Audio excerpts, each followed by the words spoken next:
Hello, welcome to True Crime Private Eye, where intuition meets investigation. My name is Miriam. I'm a psychic medium. And please welcome Savannah Harvey, a private investigator. And we have Denise backstage helping out with comments and questions. So, a lot of you met Savannah on our last episode. And for those of you that are a little new to us, Savannah has quite an extensive background and she's been in the Air Force. She has her own company, Crown Mass. Do you want to tell us a little bit about your company? Sure. So Crown Mass is a very unique company. I don't think I've actually came across one like it yet.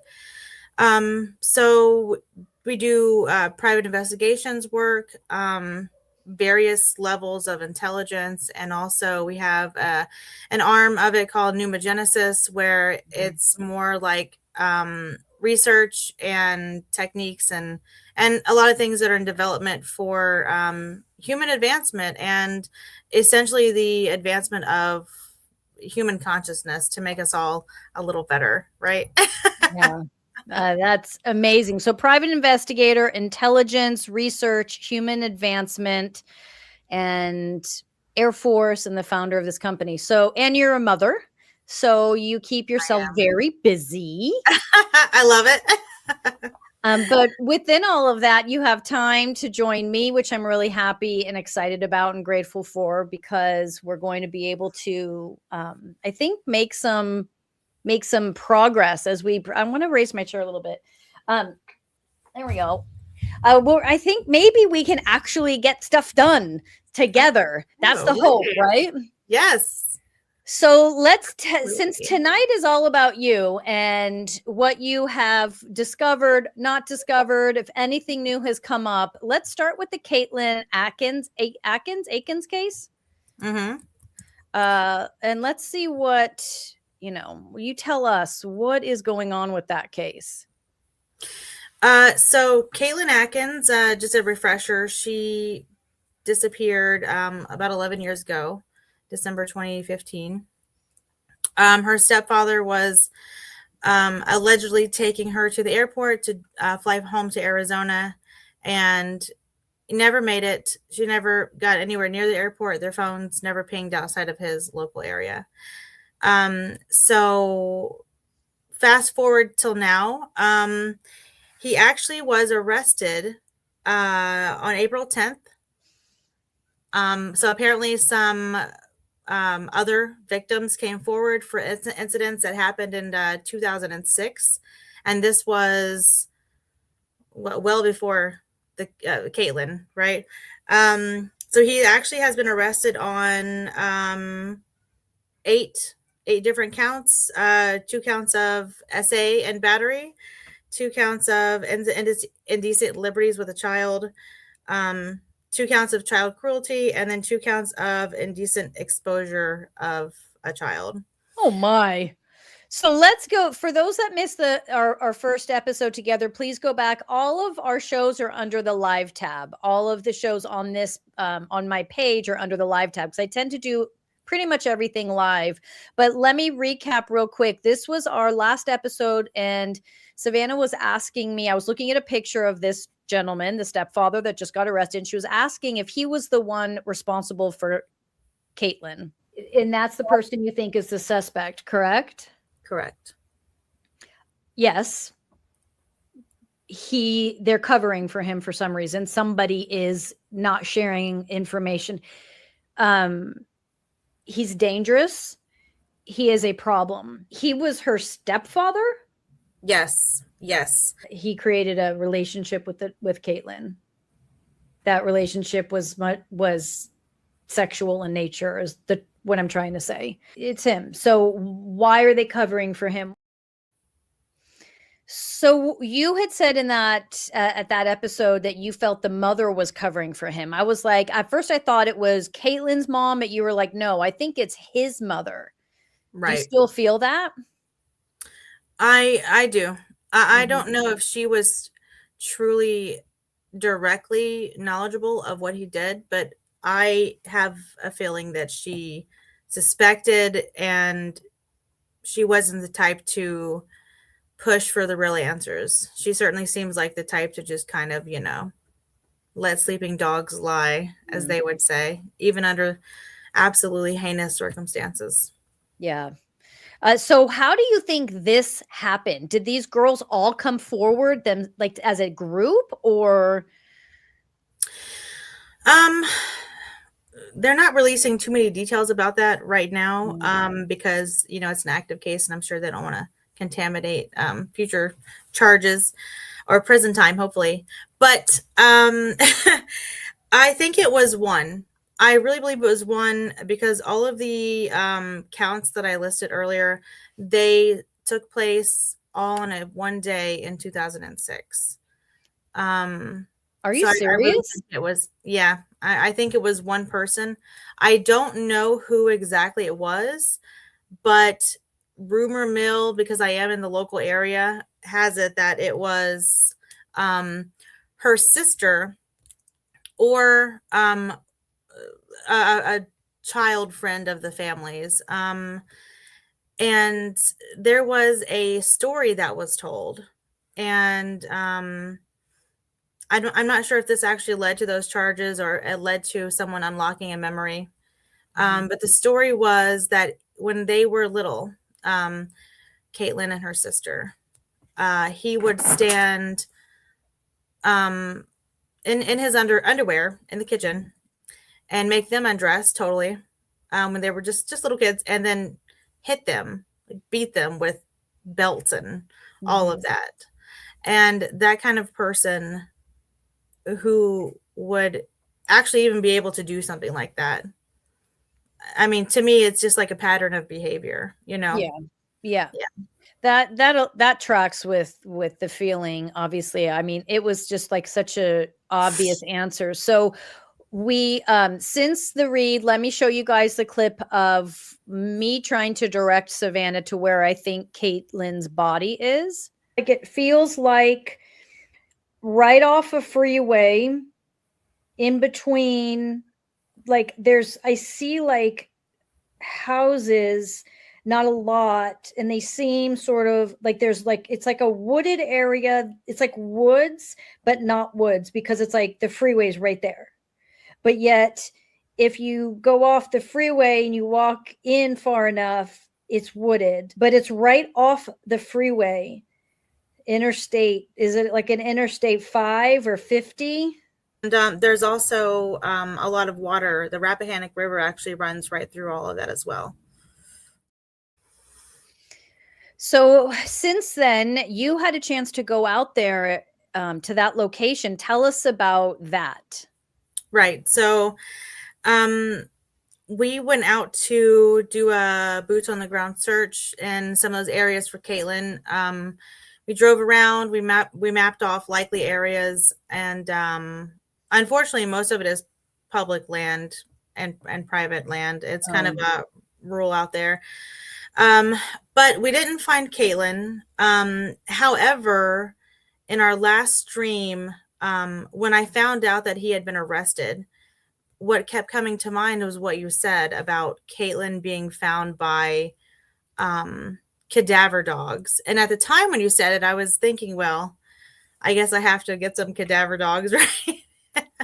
And narrow the areas down more. But as I was reading the article that he was arrested, your phrase came to mind about cadaver dogs. And it was just like, who would have cadaver dogs? The police.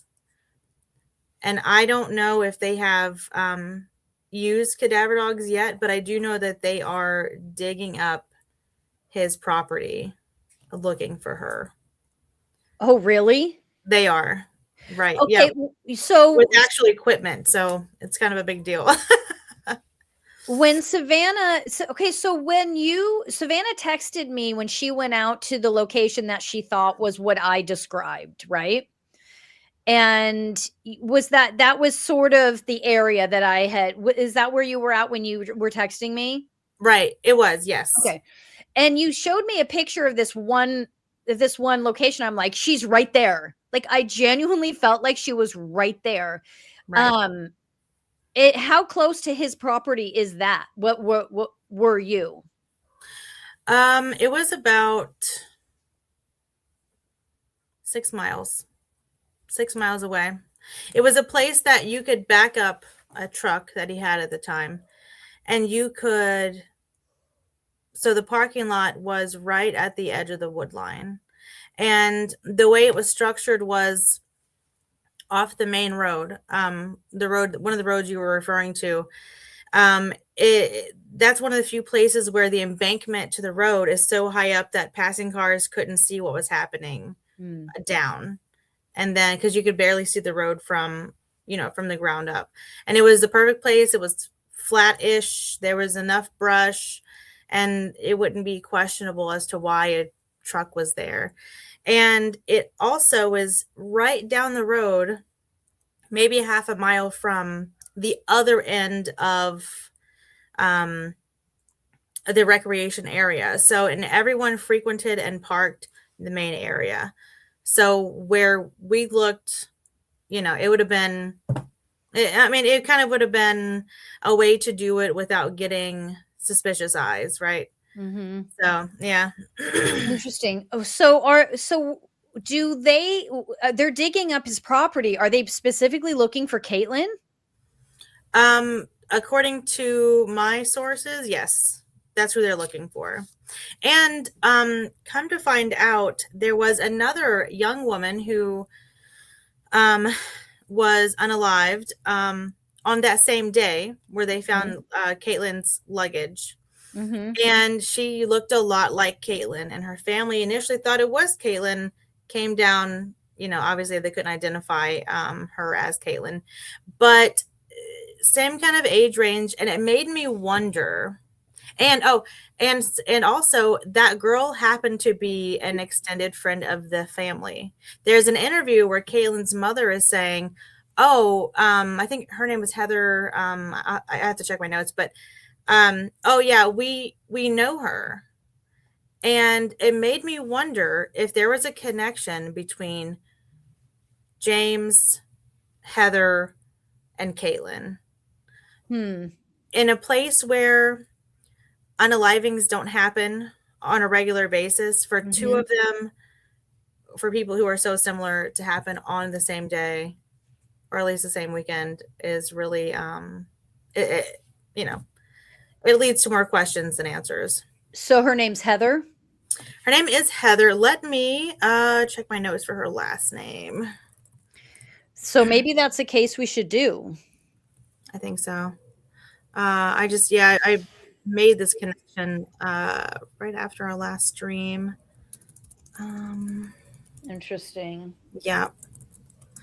So, it's kind of like, I was talking with this case about someone, and they mentioned maybe he was tying up loose ends, and I mean, the way his behavior presented, I would not be surprised if that was the case.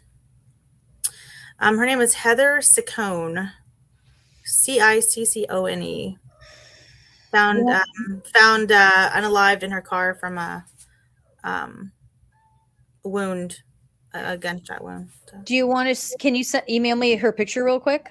Sure. And a picture of the stepfather again, real quick. Sure. Is that no? While you're doing that, I'm going to share with you guys. So up in the corner is the QR code for my Patreon page, where you can get more true crime. We've got paranormal stuff over there. We've got this Monday is Pop Therapy and True Crime Files. So there's a lot on Patreon. There's a 7-day free trial that you can check out. Tonight, we've got a live remote viewing I'll be doing of the Chillingham, I think it's called, haunted location. And then Monday, we have another fun live episode of Pop Therapy and True Crime Files with Denise. We have some new information to share regarding the Amy Bradley case, a really interesting video that I came across with the Nancy Guthrie. I can do it with the Nancy Guthrie case.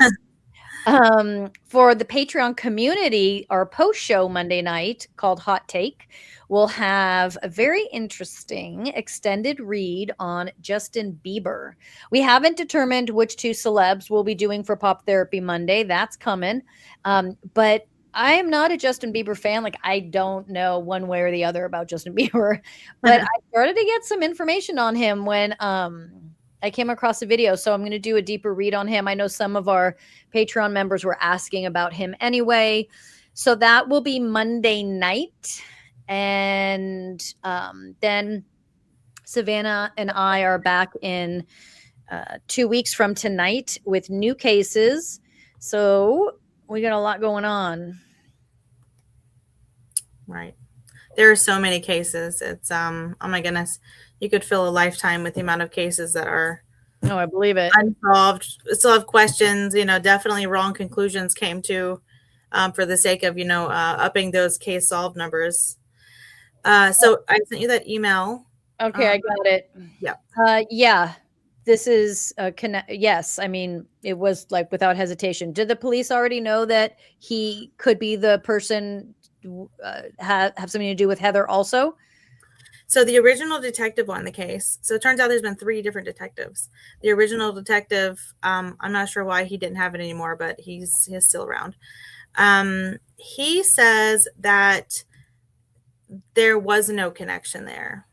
But oh, really? Right. He said they ruled that out. He didn't go into detail about how they ruled that out. And they claimed they had another person of interest for that. But it just seems, I don't know, either it is connected or there was just energy in the air that day to do something like that. So we have someone asking. I looks like I'm terrible with people's internet names, so I apologize. But it looks like I plead the fifth is wondering, could she still be alive in an underground bunker or basement? For me, no. I feel she is passed. Savannah, what do you feel? I agree. I think she's passed. So there were things of hers that were found. The only thing about her that was found was her suitcase thrown to the side of the road like she was, trash. But the odd thing about that suitcase is her clothes and her high school diploma were missing. Her driver's license, credit cards, wallets, phone charger, plane ticket were all still in the suitcase. Interesting. And there hasn't been any movements on her accounts since. Yeah, I feel she's passed. I mean, but that's a good question. Thank you for asking that. I'm looking at the picture of Heather that Savannah sent me, and a picture of this lovely man that caused the. Yes, the two were connected. The two are connected. The two, you know what? I'm sorry. I was reading that. I was looking at your email when you were responding to my question when I asked, why do they not think he's connected to it? What was the reasoning? The original detective who was investigating that part of it claimed that he ruled out a connection, but he didn't go into detail saying how he did. Okay. And they claim they had another person of interest for that, but okay. I feel like there's something swirling around this man, the stepfather, and not that there's corruption going on, but it's like they're hesitant to really pin everything on him, and it may be for very valid reasons on their end, for sure. But I just keep feeling this hesitancy when maybe it's. I think you mentioned this, and maybe it's because yes, they all see that and kind of their gut tells them but they don't have all the pieces to the puzzle yet. And the puzzle is pointing in a couple different directions. I do see that there's another person that was involved with Heather that is throwing things off a bit. But right now, I do feel like it's coming from him. Right.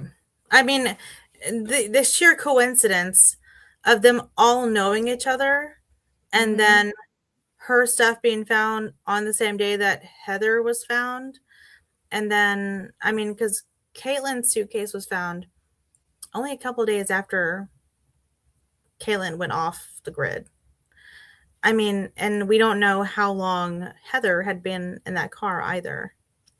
There was a fight, and that fight, there was a fight because her Katelin's girlfriends tended to stick up for her and would push back a little bit against this guy.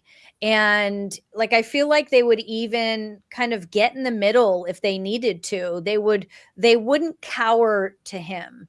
And it feels like something escalated.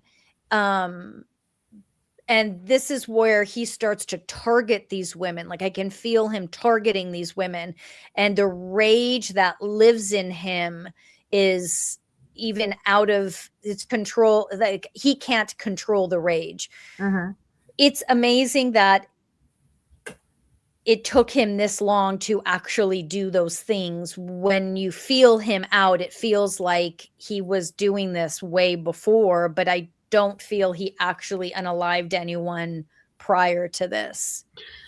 I agree with you. I think my personal opinion is that someone just doesn't come and do this out of nowhere. It's an escalation of behavior and needs and wants from when you first start doing it. And sometimes it takes years to get to that point. And I wouldn't be surprised if more young women, girls, whatever, came forward and said, I have a story. As a matter of fact, I encourage them to. If you know him and he's done something to you, contact your local authorities, contact the FBI, because the FBI is involved in this also. Make your case heard and make your name known, and not only just for yourself, but for Katelin, because if that wasn't her, that could have been you. Right? Or Heather. Right. And if it gets out, who's to say he won't do it again in the future when he thinks the coast is clear? Yeah. And allegedly. And unless he is deeply rehabilitated, how would he not do it again? Right. Right. Okay. All right. So nice work, Katelin. So the hope is we go out with cadaver dogs, or with a lot of shovels and a lot of people. And and how long do you think until we hear about the cops looking on his property? And let me ask you this: does his property look anything like what I described, or no, it's like completely different? No, it does look like what you described. It's a very wooded area. It's easily, I mean, you could certainly wait till, if I had to use my imagination, you could wait till nighttime fell and take someone out. There are neighbors, but they're not so close to where, townhouse type of area, right? Everything is spaced out, and there's a lot of woods between them. And the road that he lives on, it is it's kind of so rural that it dead ends. It's a cul-de-sac, but it's like gravel road. So, many opportunities. And also at the end of the cul-de-sac, he lives maybe, I don't know, maybe a city block from the end of the cul-de-sac, and the end of the cul-de-sac just goes into more woods. So ample places, I mean, okay, a lot of opportunity. He didn't live with anyone else at the time besides himself. So, okay. All right. Actually, his mother has property as well. Okay, That is a really good thought, and I think they need a warrant to do that and a reason to do it. But I would not be surprised at all if that property was also involved in this somehow. They also own a lot of property down in he's from a pretty well-off family, and they own a lot of property down in I think it's Alabama or Georgia, that area. A plantation actually they own. So I would not be surprised. So I didn't realize he was from a well-off family. Is that why he's being protected? And is that why he isn't it's taken so long to get him taken in? Possibly. I mean, rumor mill, Spotsylvania County is definitely, a kind of a country-ish area, but the part that he lives in, Partlow, is even more of that, right? So it has small town politics. I mean, I'm sure the detectives did everything they could, but I wouldn't be surprised if there was something behind sticking it to him before. My theory is maybe they wanted to wait till they get more solid evidence to try to charge him, because being upfront, I've seen a lot other people charged and in prison for a lot less evidence and allegations. Yeah. So for him to be walking around for a decade and to me, it doesn't make much sense. No. But yeah, maybe political kickbacks, that could be it. All right. Next.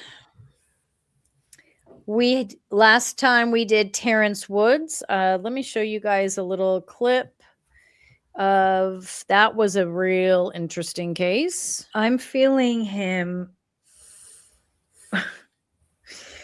This is not going to be able to help anyone at all, but I'm feeling him stuck.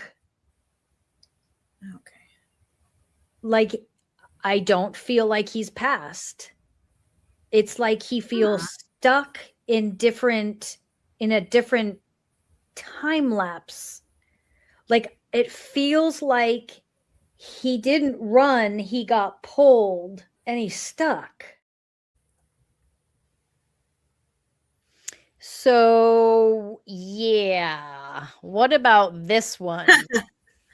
So I have not been able to reach his parents. However, I have been able to reach other private investigators and some contacts in that area, and they are coordinating to go out there at some point relatively soon and check the area where he went missing, just to kind of see if he's around. He could be seen at this point after what you were able to do last stream.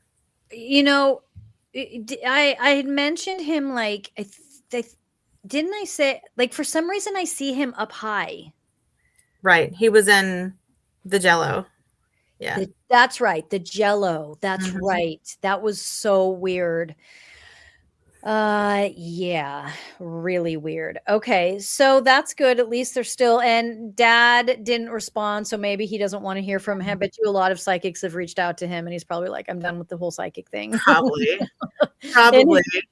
But I'm not going to stop trying though, because there's information he needs to know, and I mean, if you can't get a hold of someone, then just try a different way. That's what I think.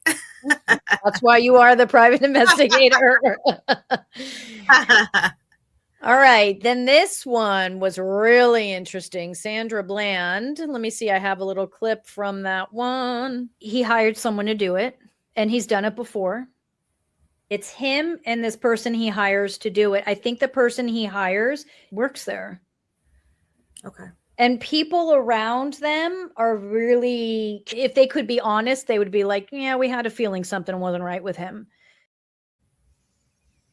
So that's a harder one, because I said that this person he's working with works in the facility. Right.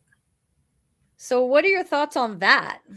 I think you're absolutely spot on. That only makes sense. That, I mean, it's kind of a way to, if you're looking at it from someone who's trying to get away from its point of view, it's kind of like, okay, I can do this, but my hands aren't really that dirty because it's someone else doing the dirty work, right?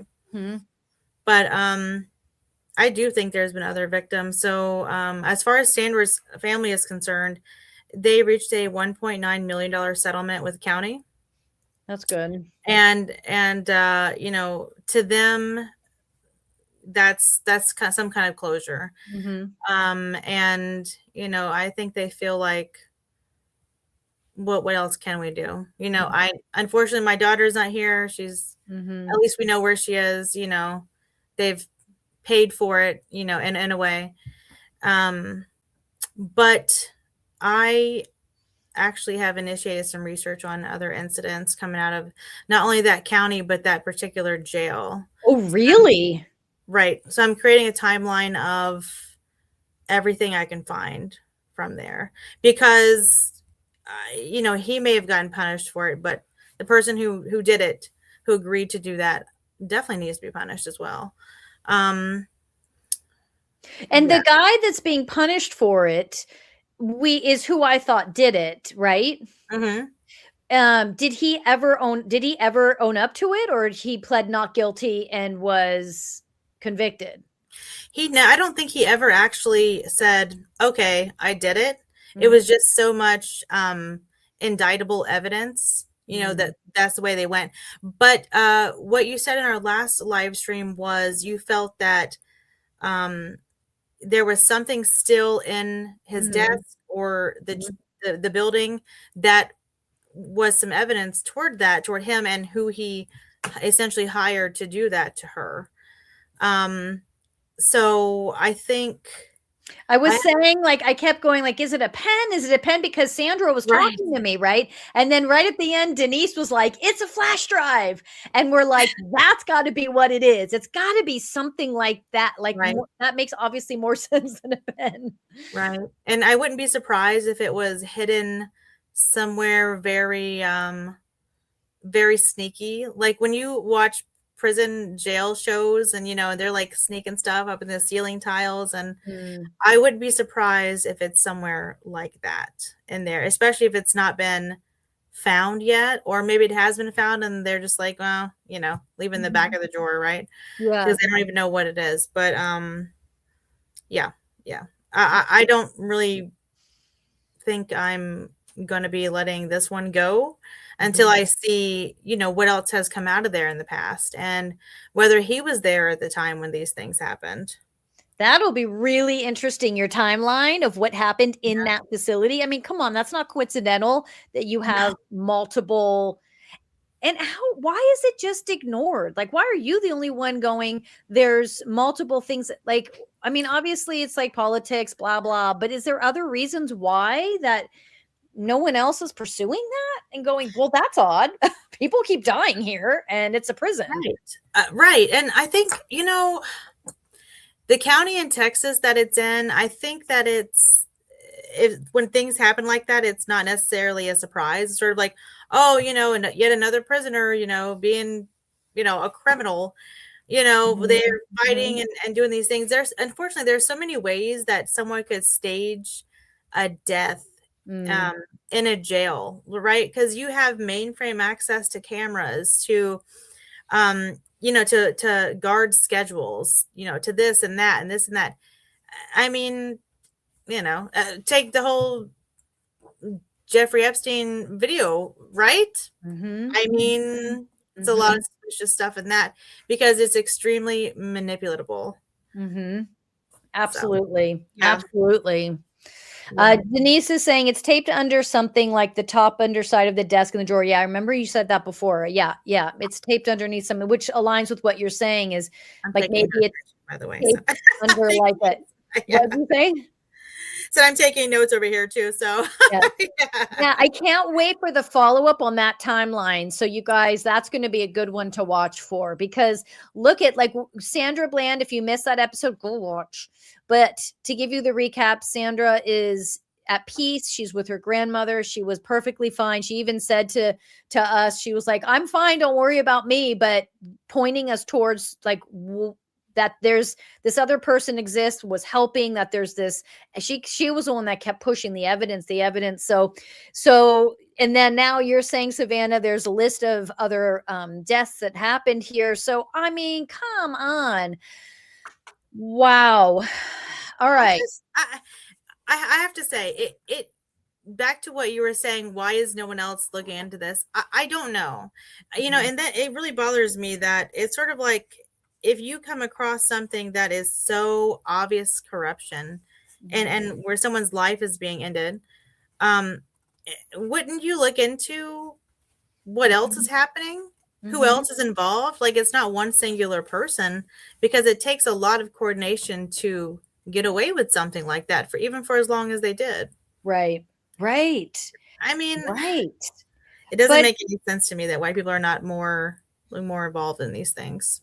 But I guess, I mean, just as an outsider's perspective, fear, right? Fear of you being next, fear of not, Right. like if you're going to be getting out in a year, like let's not mess with that. And it's like everyone will, it's just like when you work at a corporate job, everybody has their reason for why they won't narc on someone Right. who's doing something awful. Yeah. All right. So then let's jump to, what time is it? We've got some time. Let's do this next case. Okay. This person. Now, you sent me some photos. Can I share those photos? Sure. All right. Tell us about this case, because I've never heard of this and not sure if anyone else has. Okay. So this case is about a man named Ray Rivera in Baltimore, Maryland. And I'm sorry, I'm just pulling out my notes here too. So he was, by all means, a normal person, family, kids. And not too long before his passing, which was May 16th, 2006, when he disappeared, he started acting very strange. He was acting paranoid and worried and super protective of his wife and his family, even so much to where he was like, I don't really want you going out without me, right? Oh, really? Right. And so he ended up disappearing May 16th, 2006, after he received a phone call. And he was discovered, May 24th, 2006. But he was found passed away in a conference room at the Belvedere Hotel in Baltimore, Maryland. Now, the conference room was locked. The official story is that he developed spontaneous schizophrenia and was paranoid about someone following him, and et cetera, et cetera, those other paranoid type traits, and ended up unaliving himself by jumping off that building. However, later, the story was that he fell through a hole that wasn't there before on top of the hotel roof, and the building is tall, all the way down into the conference room on the floor. Oh my, people were in the conference room? No, it was empty. This is the building. That's the building. And his wife, of course, is like, there's no way he would do this to himself. There wasn't anything wrong with him. Yes, he was acting different not too long before it happened, and he wouldn't tell me exactly what was going on, but it's almost as if he found out something he wasn't supposed to see, and someone was coming to take care of that. Yeah. Okay. Summary. So here's the thing. Someone was coming after him. The question I'm going to leave hanging for a moment is, was someone really coming after him, or was this mental illness? What did he do for a living? He worked at an investments research firm, which is the whole reason he was in Baltimore.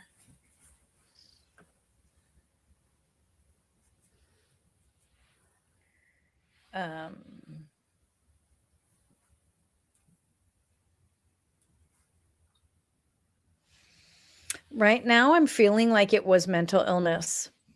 Okay. His wife is saying it wasn't. She said it wasn't. They found a whole kind of manifesto type of document that was written in some sort of what they think he made it up code. So they can't really decipher too much of it.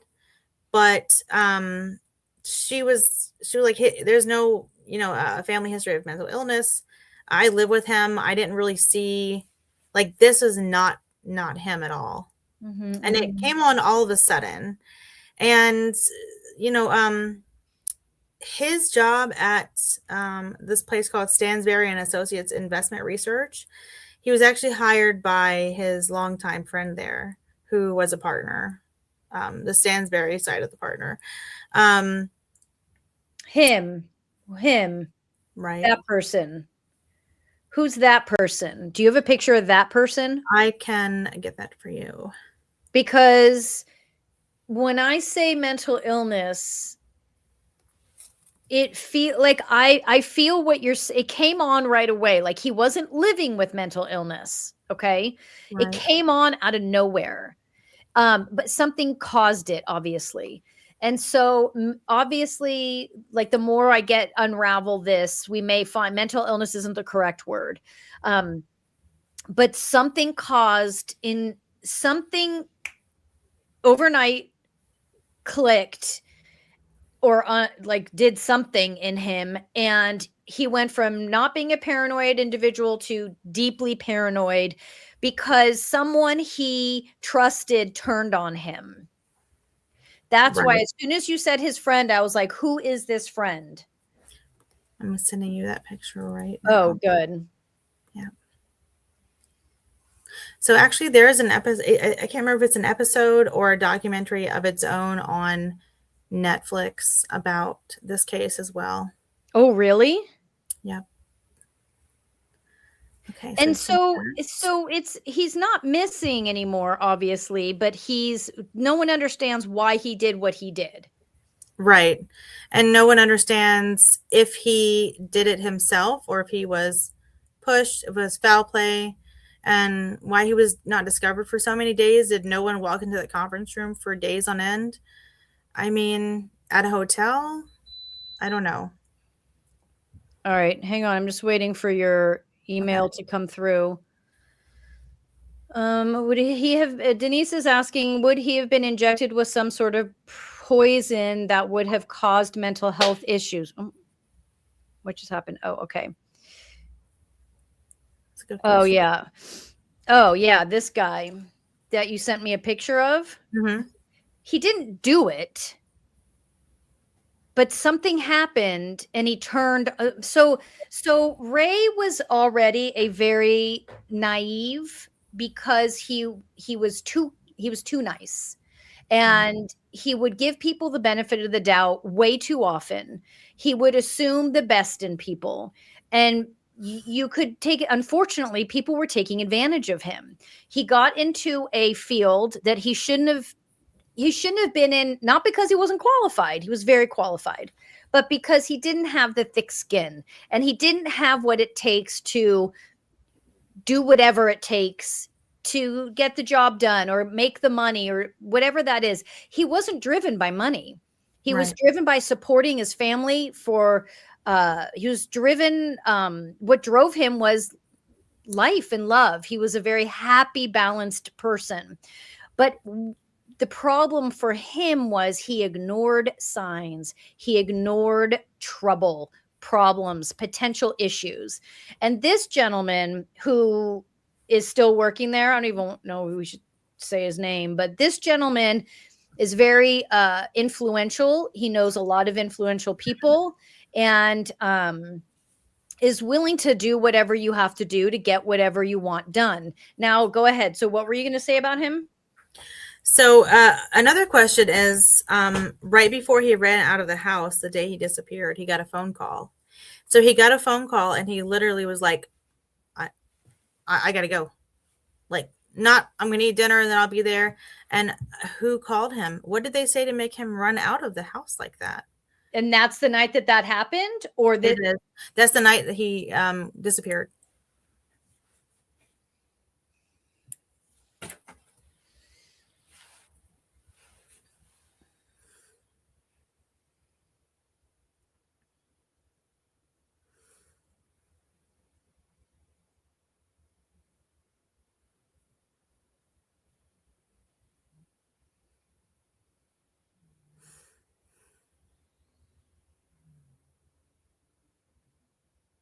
they were threatening his family,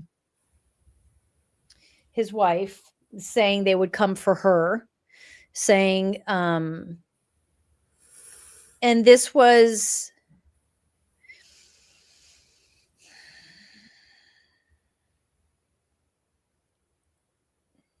this is there's something on a flash. Now I'm using flash drive, but there's something on a on a drive that he came in contact with, which is interesting because did he have kids? Someone's asking. I believe he did. Let me confirm this.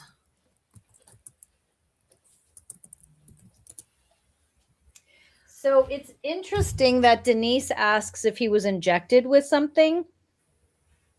Okay, he actually did not have children. Because I don't feel that he was injected with something, but he was witness to something. Like he saw something, or or something was in his possession by accident. He came across something, and so it was now a part. Like he now was involved in this. He was aware of something, and because of who he is, he naively went to someone and was like, and just said, hey, I found this, and this is illegal and this shouldn't be happening. And he innocently was like, so what do I do about it? And so red flags go off in the business, because they're like, oh my God, you don't talk about that. Like, what is he doing? And he didn't know any better. And right. they told him to shush, and he's like, I can't shush, I can't be quiet. And for him, he was willing to lose the job if he needed to. He wasn't going to keep his mouth shut. He's like, I'll just go get a job somewhere else. Like, that's not an issue. So Right. all of a sudden, everyone's panicking because this guy is showing no loyalty. He's showing integrity. And that's when somebody called, and the person that called was from a different country, and they were calling from a different country. I want to say Berlin for some reason. Mm-hmm. So and they were threatening his family. Like they were basically like, we won't take you, but we'll, your wife will be in danger. So right. The thing is the erratic behavior is a whole other conversation. So I just wanted to confirm something you just said. Okay. So a parent company actually was so they had a switchboard, and upon some further research here, it looks like the call came from the main switchboard, which is international, and not the local office. But they don't know exactly who was on the other end of the call. Oh, interesting. Okay. Right. Wow. That's crazy.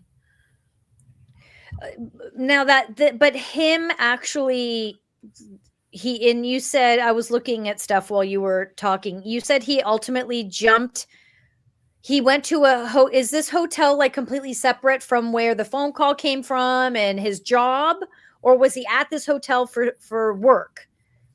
So okay, and that's one of the things. That hotel had nothing to do with anything.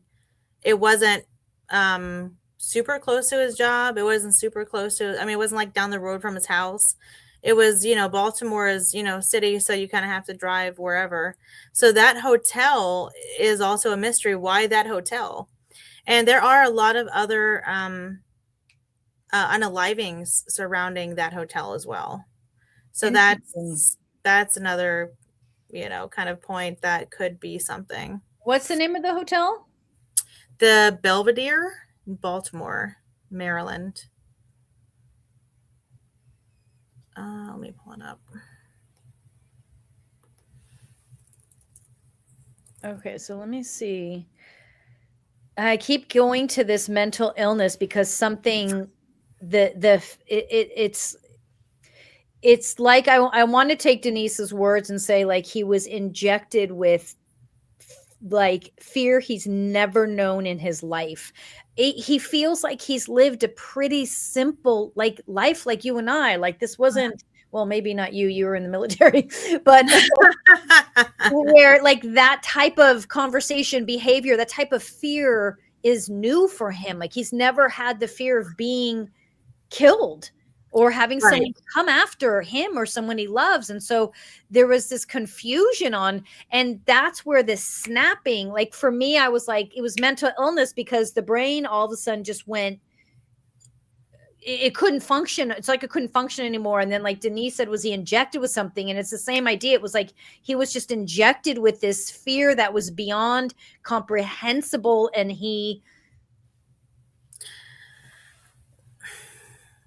that's not the full story, but go ahead. Right. So I'm just listening to you, and I'm over here digging more into the things you're saying, and I just found something, a super old article that says when Ray Riviera and his fiance moved to Baltimore in early 2004, September 11th, the September 11th, had occurred less than 3 years prior. Agora, which is the parent company, had been under investigation because one of its editors, I'm not going to say his name, grandson of longtime head of, the place, had issued an investment tip on September 9th, 2001, indicating trouble ahead for United Airlines and American Airlines.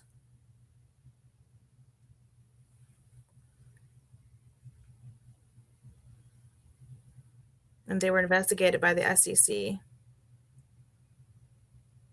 The company he worked for had that happened to the company he worked for. Right. So the company he worked for, they one person who was part of the family business there, they issued a tip to someone that American and United Airlines were about to have trouble, and which flights were involved in September 11th. And turns out the company's treasurer was part of the 9/11 Commission inquiry, but found no definitive evidence of wrongdoing or advanced knowledge of what was going to happen a few days after they issued this stock tip. I think you're onto something.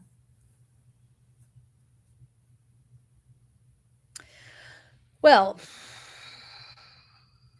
I feel like that was part one, and part two of why he went to this hotel, why he did what he did is a whole other segment that we'll have to get into. Maybe you'll be able to get some more names and faces of people involved that will help me trigger some more information, and we'll come back to this one. Let's add it to the next case in the next 2 weeks. Okay. Sounds good. I think this is a rabbit hole for sure. Oh yeah, this is incredible. Let's see. She's asking if it was published. Is she referencing what you just read, I'm guessing? It is published. It's on medium.com. It was like sort of a psychosis. Yeah, like something like that. Was he meeting someone there? That's also unknown.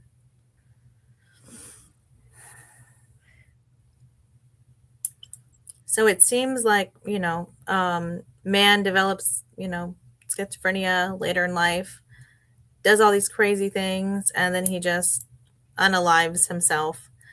But if you really look at it, there are some surface level questions, and there are a lot of deeper questions that just kind of feels like it's just not open and shut. I feel like there are a lot of gray areas to this. Yeah, I agree.